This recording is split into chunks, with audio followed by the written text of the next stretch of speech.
నీవు ఈ విషయాల్ని నువ్వు తెలుసుకోవడానికి నీ బిడ్డలకు దేవుని బిడ్డలాగా జీవిత యాత్ర మానవుడు అనుకున్నంత సులభంగా ఉండేది కాదు. ఈ కుటుంబ వ్యవస్థ లేదా భార్యాభర్తలతో పిల్లలతో కూడుకున్నటువంటి ఈ యాత్ర లేదా ఈ ప్రయాణము పిల్లల అంత సులభమైంది కాదు అని చెప్పేసి మనం తెలుసుకోవాలి. అయితే ఎవరి కుటుంబంలో ఉన్నటువంటి బాధలు బట్టి వాళ్ళు బాధపడతానే ఉంటారు, కానీ అది కొద్దిసేపు ఆలోచించి మళ్ళీ తర్వాత ఇది కామనేలా అనుకుంటూ ఆ పని చేసుకుంటూ వాళ్ళు పనులు చేసుకుంటూ ముందుకు పోతా ఉన్నారు. ఈ క్రమంలో దేవుని బిడ్డలారా ఒక తల్లిగా ఒక తండ్రిగా లేదా ఒక భర్తగా ఒక భార్యగా నిజంగా చాలా భారాన్ని మోస్తూ ముందుకు పోతా ఉన్నాం. చెప్పండి, బాధ లేని వాళ్ళు ఎవరు? చెప్పండి, ఎవరున్నారు? కష్టాలు లేని వాళ్ళు ఎవరున్నారు? ఏదో ఒక వ్యాధి ఉన్న వాళ్ళు ఎవరున్నారు? ఇంట్లో సమస్యలు లేని వాళ్ళు ఎవరున్నారు? ప్రియులారా, ఎన్ని కొరత ఉన్నా కానీ, ఎన్ని అవసరతలు ఉన్నా కానీ, అంత వేదనకరంగా కుటుంబాలు ఉంటున్నా కానీ మనిషి దేవుని యొద్దకు రావడానికి ఒక ఆటంకము లేదా ఒక అడ్డు అనేటువంటిది మనకు కనపడతా ఉన్నది. ఇందాక చదువుకున్నటువంటి వాక్యములో మనం యోహాను సువార్త 3వ అధ్యాయము 16వ వచనం చదువుకున్నాం కదా. చెప్పండి, మనిషి అంట వెలుగు దగ్గరకు రావడానికి ఇష్టపడలేదంట. ఎందుకని? క్రియలు చెడ్డవి కాదు. ఆ మనిషి యొక్క క్రియలు చెడ్డవైనందున. దేవుని బిడ్డలారా, నిజమే, అసలు మనిషి వాస్తవాన్ని గ్రహించడం లేదు. అది నిజమని తెలిసినా కానీ దాన్ని మనిషి నమ్మలేకపోతా ఉన్నాడు. మనిషి దేవుని దగ్గరికి రాలేకపోవడానికి, వెలుగు దగ్గరికి రాలేకపోవడానికి, క్రీస్తు దగ్గరికి రాలేకపోవడానికి తన జీవితం ప్రియులరా సరిగా లేదన్న సంగతి తెలుసు. ఏమని చదువుకున్నాం ఇప్పుడు? వెలుగు లోకంలోనికి వచ్చిన గాని వెలుగు దగ్గరకు అతను రాకపోవడం గల కారణం ఏంటంట? తన క్రియలు చెడ్డయని. అది ముఖ్యమైనది. ఎన్ని జాగ్రత్తగా, మనిషి యొక్క క్రియలో చెడ్డవైనందున అతను వెలుగు యొద్దకు రాలేకపోతా ఉన్నాడు. మీకు ఒక మాట చెప్తాను, వినండి. నాకు తెలిసిన వాళ్ళు చాలా మంది ఉన్నారు కదా, మన కుటుంబీకులు కూడా చాలా మంది ఉన్నారు కదా, అంటే మన గ్రామంలో ఉన్నవాళ్ళు దేవుని దగ్గరికి రాకుండా ఉండటానికి వాళ్ళలో ఉన్నటువంటి కొన్ని చెడ్డ అలవాట్లు కానీ, కాస్త చెడ్డ జీవితం కానీ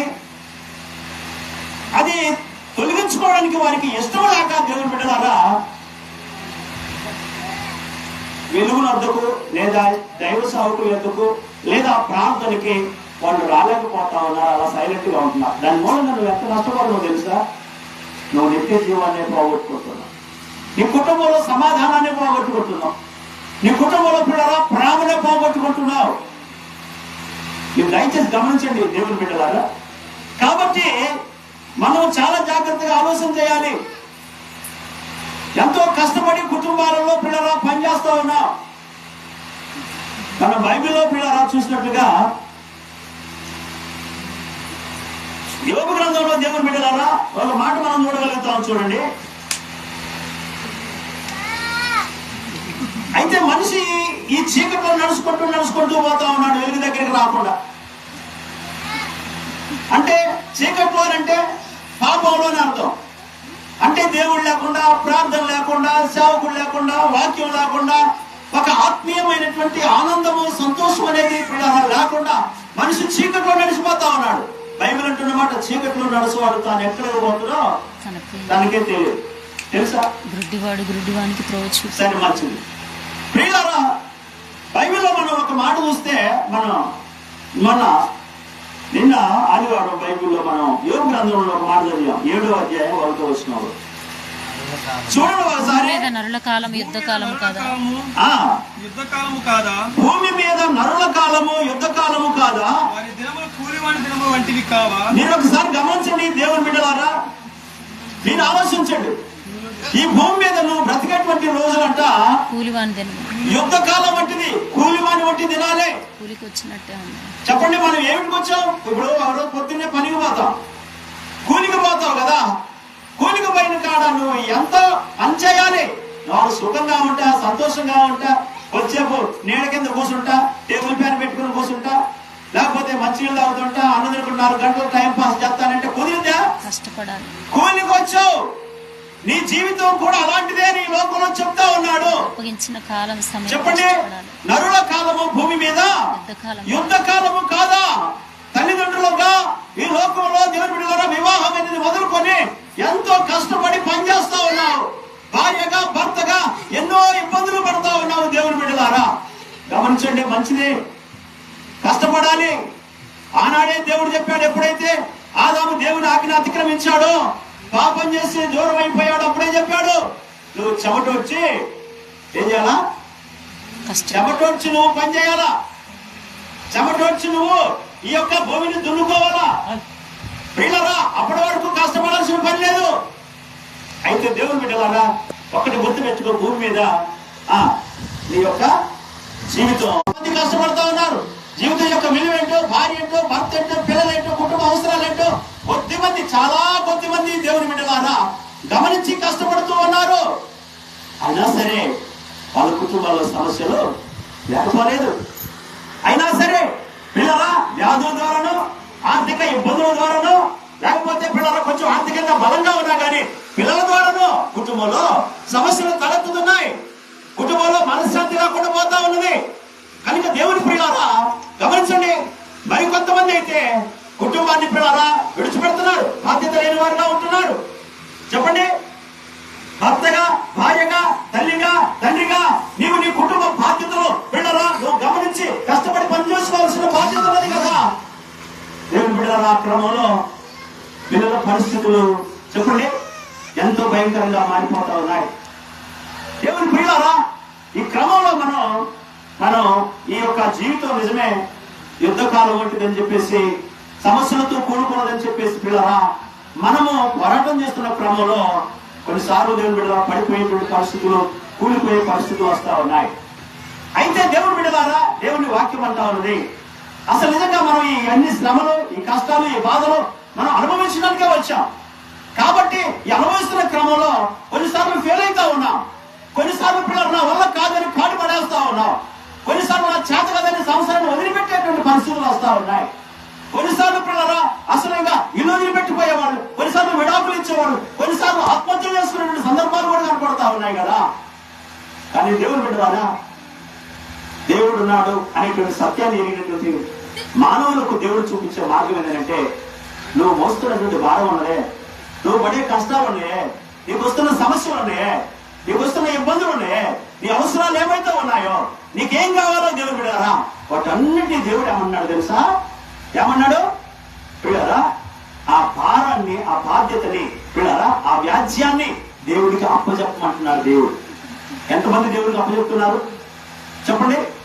ఒక తండ్రిగా, ఒక తల్లిగా, ఒక భార్యగా, ఒక భర్తగా, బాధ్యత కలిగిన వాడుగా పిల్లల గురించి కానీ, కుటుంబ సమస్యల గురించి కానీ, కుటుంబంలో ఉన్నటువంటి పిల్లల అవసరతల గురించి కానీ ఎంతమంది దేవుడికి అప్పచెప్పగలుగుతున్నారు? దేవుని పిల్లరా, నువ్వే తండ్రిగా, తల్లిగా దేవుని నువ్వు ఎరగకపోతే నీ బిడ్డలు దేవుని ఎలా గమనించగలుగుతారు? నీ బిడ్డలు దేవునితో పరిచయం ఎలా కలిగి ఉంటారు? కనుక దేవుని పిల్లరా మన బాధ్యతని, మన భారాన్ని చెప్పండి దేవుని మీద వేయగలిగేటువంటి వాళ్ళంగా, దేవుణ్ణి మనం అడిగే వాళ్ళంగా, ప్రార్థన చేసేటువంటి వాళ్ళంగా ఉండాలి. మరి ముఖ్యంగా దేవుని బిడ్డలారా కుటుంబ వ్యవస్థలో పిల్లలు ఉంటా ఉన్నారు. ఆ పిల్లలు దేవుని బిడ్డలారా దేవుని ఎరిగిన వాడుగా ఉండాలనేది దేవుని ఉద్దేశం. దేవుని ఎరిగి ఉంటే చూడండి, దేవుని ఎరగకపోతే పిల్లరా కుటుంబం అంతా అస్తవ్యస్తమైపోతే, దేవుడితో పరిచయం లేకపోతే పిల్లరా పిల్లలు చుక్కలు చూపిస్తారు. కాబట్టి పిల్లలుగా వారు అన్ని విషయాల్లో తల్లిదండ్రుల మాట వినాలని బైబిల్ అంటుంది, దేవుని మాట వినాలని బైబిల్ అంటుంది, దేవునికి లోపడాలని బైబిల్ అంటా ఉన్నది, తల్లిదండ్రులు సన్మానించే వారిగా ఉండాలని బైబిల్ అంటా ఉన్నది. నీకు దీర్ఘాయుషు కావాలన్నా ఓ బిడ్డ, ఓ కుమారుడు, ఓ కుమార్తె, ఓ ఎవరి బిడ్డ, వచ్చిన పిల్లలారా గమనించండి. ప్రతి ఒక్కరు కూడా మంచి వాడిగా ఉండాలని కోరుకుంటారు, ఎక్కువ కాలం బ్రతకాలని కోరుకుంటారు కదా. ప్రతి వారు కూడా మంచి పేరు సంపాదించుకోవాలని కోరుకుంటారు. అవన్నీ నీకు ఎక్కడి నుంచి వస్తాయి తెలుసా? మొట్టమొదట నేను సృష్టించిన దేవుని నువ్వు మరవకూడదు. బైబిల్ అంటా ఉంది, నీ బాల్య దినములందు నీ సృష్టికర్తను స్మరణకు తెచ్చుకో. ఈనాడు నిజంగా తల్లిదండ్రులుగా బాధ్యత కలిగి పిల్లరా దేవుణ్ణి పరిచయం చేయలేకపోతున్నారు. పిల్లల దేవుని సన్నిధికి నడిపించలేకపోతున్నారు. పరిచయం చేయమని చెప్పలేకపోతున్నారు. మందిరం దగ్గరికి వెళ్ళమని చెప్పలేకపోతున్నారు. బైబిల్ చదవమని చెప్పలేకపోతున్నారు. మనం బాధ్యతగా పిల్లరా ఆ పని తీసుకోవడం లేదు. మొదట ఫెయిల్ అయ్యేది తల్లిదండ్రులు. దేవుని పిల్లరా నీకెప్పుడు అది గుర్తొచ్చి తెలుసా? చిన్నపిల్లాడిగా నువ్వు దేవుడి మందిరాన్ని నడిపించకపోతే పెద్దవాడైన తర్వాత పిల్లరా వాడు తిరగబడేటప్పుడు వాడు మనం మాట్లాడినప్పుడు చాలా బాధ కలిగింది, చాలా బాధ కలిగింది. నిజమే. ఇప్పుడు మొక్కై ఉన్నది చెప్పండి, మానైనా పోగిందే. నేను అనేది ఏంటంటే ఆ భవిష్యత్తును ముందే గుర్తించుదాం. అది తెలియచేసేవాడు దేవుడు. నీకు నువ్వు దేవుడిని ధిక్కరిస్తే దేవుడికి దూరంగా ఉంటే ఈ విషయాలు నీకు ఎలా తెలుస్తాయి? రేపటి రాబోయేటువంటి ప్రమాదాన్ని నువ్వు ఎలా పసిగట్టగలుగుతావు? ఇలా పెద్దవాళ్ళు అయ్యారు, తిరగబడే పరిస్థితి వచ్చినప్పుడు, మాటైన పరిస్థితి వచ్చినప్పుడు, పిల్లవాళ్ళకు వ్యాధులు వస్తున్నప్పుడు, ఇబ్బందులు కలుగుతా ఉన్నప్పుడు పిల్లరా ఇది దయచేసి దేవుని బిడ్డలారా ఆ రీతిగా నిజంగా ప్రభువునందు మన విశ్వాసం వచ్చారు. ఏదైనా కానీ దేవుని అనుకుని ముందు దేవుని ఎక్కడ కూడా దూరంగా పెట్టలేదు. మన ఆస్తి, మన అంతస్తు, మనకున్నటువంటి ఆరోగ్యం ఏర్పాటు చెప్పండి. ఒక్క క్షణం పట్టదండి మనం అనారోగ్యం పాల్గొనడానికి. ఒక క్షణం పట్టదండి మనం ఈ లోకం నుంచి నిష్క్రమించడానికి. ఒక క్షణం పట్టదండి అప్పులు పాలు కావడానికి. నిరంతరం దేవునితో ఉండటానికి మనం ప్రయత్నం చేయాలి. కనుక దేవుని పిల్లరా ముఖ్యంగా యవనస్తులు దయచేసి మీరు గమనించండి. మీకు ఎంతో భవిష్యత్తు ఉన్నది. అదో ఇది ఆడపిల్లలు మగపిల్లలు ఉన్నారు కదా ఇక్కడ. మీకు ఎంతో భవిష్యత్తు ఉన్నది. మీరు చాలా జీవితాలను జీవించాల్సిన అవసరం ఉన్నది.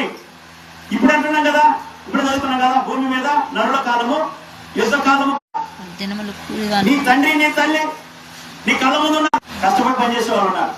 సరే, కొంతమంది దారి చెప్పే వాళ్ళు ఉండవచ్చు. ఉదయకాలం వేసి రాత్రి దాకా కష్టపడి పనిచేసే వాళ్ళు ఉన్నారు. నీకు కావలసిన ధనాన్ని, నీకు కావలసిన వస్త్రాలు, నీకు కావలసిన ఆహారాన్ని అందిస్తా ఉన్నారు కదా. వాళ్ళంతా కూడా యుద్ధంలాగా చేస్తా ఉన్నారు. ప్రతిరోజు యుద్ధమేనండి. కొద్దిగొప్ప డబ్బులు సంగతి కాదు. కానీ నిజంగా రేపటి దినాన ఈ యొక్క లోన్ కట్టేవాళ్ళు, లేకపోతే రేపటి దినాన అవసరాలు ఉన్న వాళ్ళు నైట్ పూట పిల్లలు ఆలోచన చేస్తారు. రేపు లోన్ కట్టాలి, 2,000 కట్టాలా, 1,000 రూపాయలు కట్టాలా, 3,000 కట్టాలి. రేపు డబ్బులు ఎట్లా? ఈ రోజు పని రాలేదు, పని లేదనుకోండి ఎంత గిరిగిదలాడుతుంది, ఎంత టెన్షన్ పడతారో తెలుసా? రేపటి దినాన పని లేదని తెలిస్తే ఇంట్లో ఆహారం ఏంటి?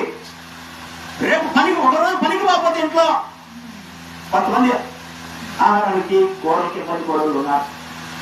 100 ముగ్గురైనా ఉన్నారు అలాంటి. వాళ్ళంతా కూడా అర్థమైందా మీకు? వాళ్ళంతా కూడా నీ తండ్రి నీ తల్లి నీకోసమే యుద్ధం చేసేది, నీకోసమే కష్టపడేది, నీకోసమే వాళ్ళు మొయ్యలేని బరువులు మోసేది. దేవుని బిడ్డలారా తెలుసా నీకు? కాళ్ళు చేతులు నొప్పులు ఎత్తనా కానీ, జ్వరాలు ఎత్తనా కానీ పనికి పోతా ఉన్నా. కాళ్ళు చేతులు నొప్పులు ఎత్తనా కానీ, జ్వరం తగిలినా కానీ, పత్తికో లేకపోతే ఏదో ఒక పనికి పోయి దేవుని బిడ్డలారా డబ్బులు తీసుకొచ్చి ఇంట్లో ఇచ్చి పెంచుతా ఉన్నారు. పిల్లగాళ్ళ కదా అర్థం కావట్లా. కారణం ఏంటి తెలుసా?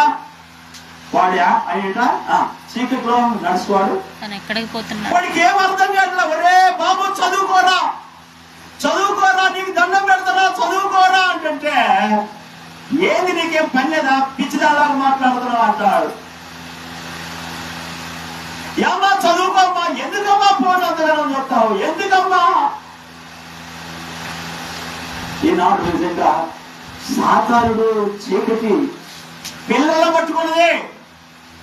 బైబిల్లో ఉన్నది, ఇర్మీయా గ్రంథంలో. ఏమంటే రాజమార్గంలో యవ్వనులు లేకుండాను, వీధిలో పసిపిల్లలు లేకుండాను వాళ్ళను పాడు చేయాలని వాడు కంకణం కట్టుకోవడం. ఈ మర్మం నీకు తెలియట్లా, ఈ రహస్యం నీకు తెలియట్లా. నా పిల్లలు ఏంటి నా మాట ఇంటలేదు, నా పిల్లలు ఏంటి నా మాట ఏంటలేదు, నా పిల్లలు ఏంటి తిరగబడుతున్నారు, నా పిల్లలు ఏంటి ఎన్ని చేస్తున్నారు, అరే చదువుకోమని చెప్తున్నా కదా, పొద్దున పోతున్నా కదా, రాత్రి కూడా వస్తున్నా కదా, ఒక్కోసారి ఓటీలు చేస్తున్నా కదా, నా కాళ్ళు పిలిచిన పని చేస్తున్నా కదా, జ్వరం వచ్చిన పని చేస్తున్నా కదా, ఏది నా పిల్లలు నా మాట ఏంటలేదు అని నువ్వు ఏడుస్తావు. కానీ వాళ్ళు దేవునికి దూరంగా ఉన్నారు సంగతి నీకు అర్థం కాకుండా. మీలా గమనించండి, నువ్వు ఎంత బతుకున్నా వాళ్ళు మాట్లాడరు. కానీ నువ్వు దేవునికి వాళ్ళు పరిచయం చేయగలిగితే, దేవుని ఎందుకు వాళ్ళని తీసుకురాగలిగితే వాళ్ళకు అర్థమైంది. కనుక ఎవరు బిడ్డలారా గమనించేది, మీకోసం మీ తల్లిదండ్రులు చెప్పండి యుద్ధం చేస్తా ఉన్నారు. ప్రతిరోజు యుద్ధమే. తెలుసా మీకు ఎంత కష్టమో?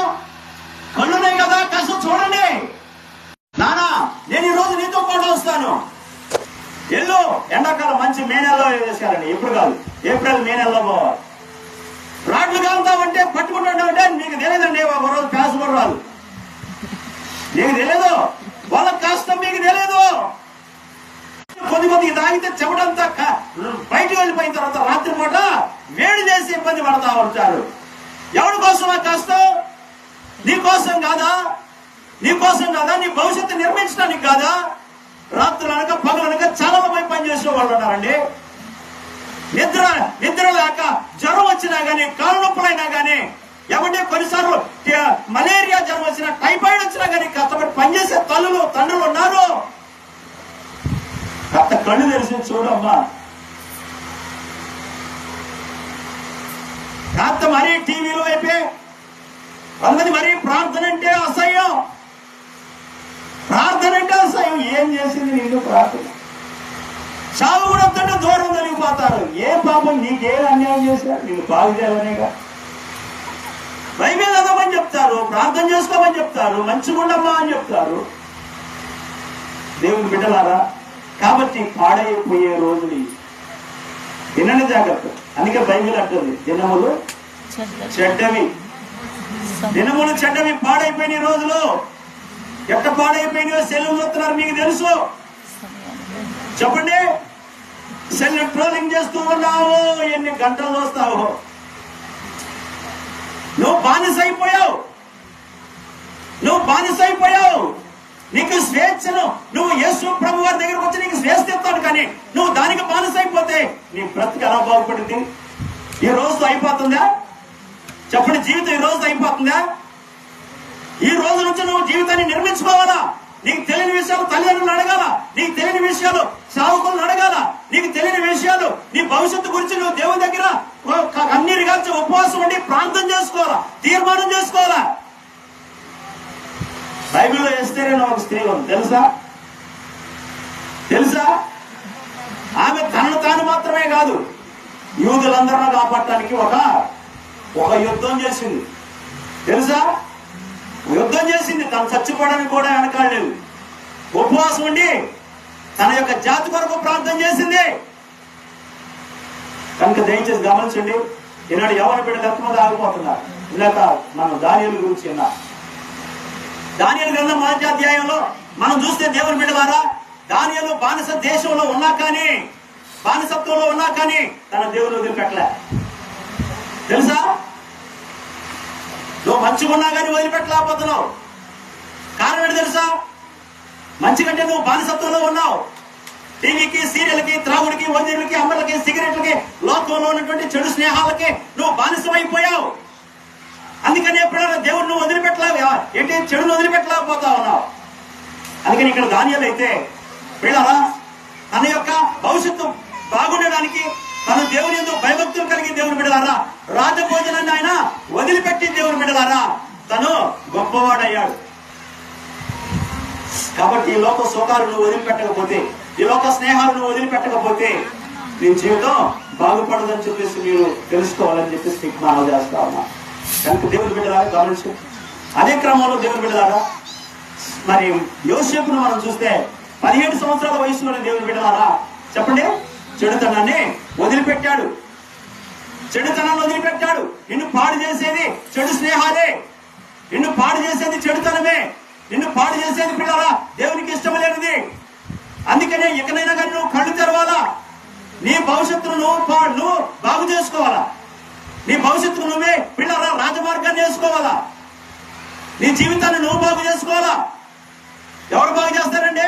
బాగుపడితేనే వారం లేనిది లోకం. అర్థమైందా? నీ పిల్లలు బాగున్నారు అనుకో పక్కన ఓర్చుకోలేరు. నీ భర్త బాగుంటుంది అనుకో పక్కన ఓర్చుకోలేరు. నీ భార్య బాగుంటుంది అనుకో పక్కన ఓర్చుకోలేరు. లోకమే అలాంటిది. అలాంటి క్రమంలో దేవుని బిడ్డలారా మరి మనం ఏం చేయాలా? యోసేపు 17 సంవత్సరాల వయసులో దేవుని బిడ్డలారా చెడుతనాన్ని వదిలిపెట్టిందంట, మానేసిందంట. అలాంటి యోసేపు పిల్లల చెడు చేసే అవకాశాలు వచ్చినాయి, కానీ దాన్ని ఇష్టపడలేదు. ఈనాడు చెడు చేసే అవకాశాలు బయట దొరుకుతాయి, చాలా చోట్ల దొరుకుతాయి. జాగ్రత్త. నువ్వు కనుక దానికి బానిస అయితే నీ బ్రతుకు పాడైపోతుంది. కనుక అలాంటి యోసేపు పిల్లల ఐగుప్తుకే రాజు అయిపోయాడు. జాగ్రత్తగా గమనించు. దావీదు అన్నాడు బాలుడిగా ఉన్న క్రమంలో దేవుని బిడ్డలారా తాను పిల్లరా సౌలు రాజు మిగతా మంత్రులు పెద్దలు ఎంతో మంది పిల్లరా గొలియాతును ఎదిరించలేని క్రమంలో దావీదు దేవుని బిడ్డలారా అని గొర్రెలు కాస్తున్న క్రమంలో దేవుని బిడ్డలారా దేవునితో ఉండటం వల్ల దేవుని యొక్క ఆత్మచేత పిల్లరా మరి అక్కడ ఉన్నటువంటి సింహాన్ని చీల్చివేసి ఎలుగుబండి కూడా పిల్లలా చీల్చేసి ఆ గొర్రె పిల్లలను కాపాడాడు. అలాంటి వాడు గొలియాతును దేవుని బిడ్డలారా ఎదిరించడానికి వచ్చిండు. తెలుసా? గొలియాతును ఎదిరించి యుద్ధము యెహోవాదే అని దేవుణ్ణే కేవలం పిల్లల ముందు పెట్టి ముందుకు సాగాడు. పిల్లల గొలియాతును దేవుని బిడ్డలారా ఎదిరించి వాడిని చంపేసి ఇశ్రాయేలీయులకు విజయాన్ని తీసుకొచ్చాడు గొలియాతు. దావీదు, నీ కుటుంబానికి నువ్వు విజయాన్ని చేస్తున్నావా? ఎవరి బిడ్డ గమనించు. కుమారుడా కుమార్తె ఎవరి పిల్లలారా నీ కుటుంబానికి మంచి పేరు చేస్తున్నావా చెడ్డ పేరు చేస్తున్నావా? నీ తండ్రికి తల వంచుకునేలా చేస్తున్నావా? తల దించుకునేలా చేస్తున్నావా? తల ఎత్తుకునేలా చేస్తున్నావా? నీ కుటుంబానికి మంచి చేస్తున్నావా చెడు చేస్తున్నావా? గమనించు. దేవుని బిడ్డలారా ఆలోచించాడు. కాబట్టి గొలియాతుని పిల్లల ఓడించి దావీదు ఇశ్రాయేలీయులకు అందరికీ గొప్ప విజయాన్ని ఇచ్చాడు. కాబట్టి తండ్రి ప్రేమ తల్లి ప్రేమ, తండ్రి బాధ తల్లి బాధ, బిడ్డలు గొప్పోళ్ళు కావాలనేది వస్తా కదా.